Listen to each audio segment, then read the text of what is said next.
the prison, we based our prison ministries on the basis of the location of the prisoner. And a pastor in New Orleans, Louisiana, who went through one of our training, and he just shook his head afterwards. He said, you know, I went through a 12-week training to become a mentor for a man coming home from Orleans Parish Prison. I went through the training, I went through the paperwork. They went through all that matching stuff. He said we went through all that, and then I went to the designated place and sat down, and in came the man they had mentored me with, my nephew. He said, I went to 12 weeks of training to do something I could have done at the dining room table.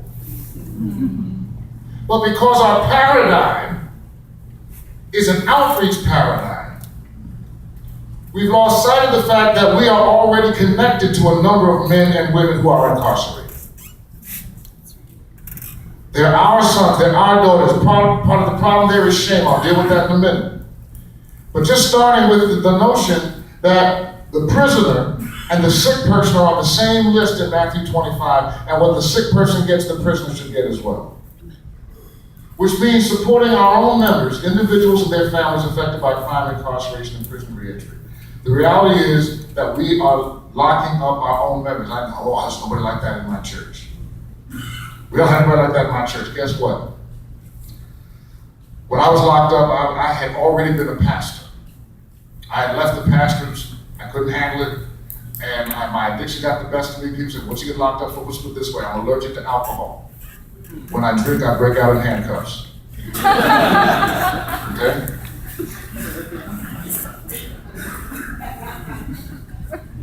So I'm laying on my bunk, trying to be cool, you know, keep the lid on, and some kid walks by and says, "Pastor, is that you?"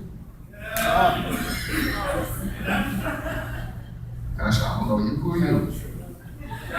He told me his name. I said, "I still don't know." He said, "I used to play drums in your choir." I said, "Still don't know you." Then he told me his mother's name. His mother had been on my staff. He said, "I'm so glad you're here." He said, "Oh, that makes one of us." He said, "No, I told the Lord that it was time for me to recommit my life to Him, but I didn't know how I was going to be able to do that unless somebody came in here to show me, and now that you're here, I know that the Lord has answered my prayer, and you're going to mentor me through this."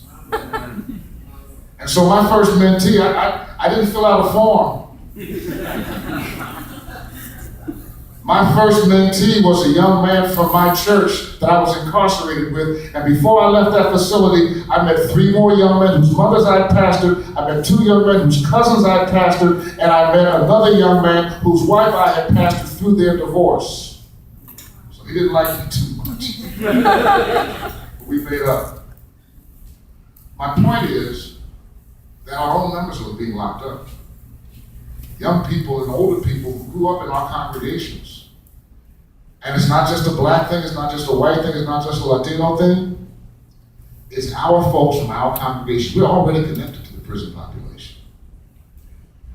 And so when we begin to talk about outreach, it's not outreach if it's your grandson.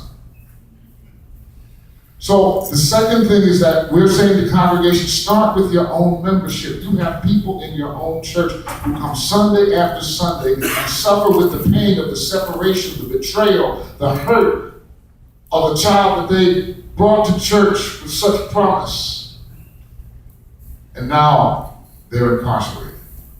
It's already a congregation issue. It's not an outreach issue. Well, that's not my ministry. Show me in the Bible where ministry is divided up like that. There's no prison ministry in the Bible. It's all of our responsibility. We just have to deal with the obstacles, the pain, the shame to keep us from getting there. Third, we've been training people to provide mentors for returning citizens and their families. And you heard some things about that, and I'll say a few more things a little bit later about that. And then fourth, creating space for reconciliation. Not just being able to come back, but to come back right and to also minister to people who've been victimized, who've been hurt, so that we're not just focusing on one side of the equation. Next slide.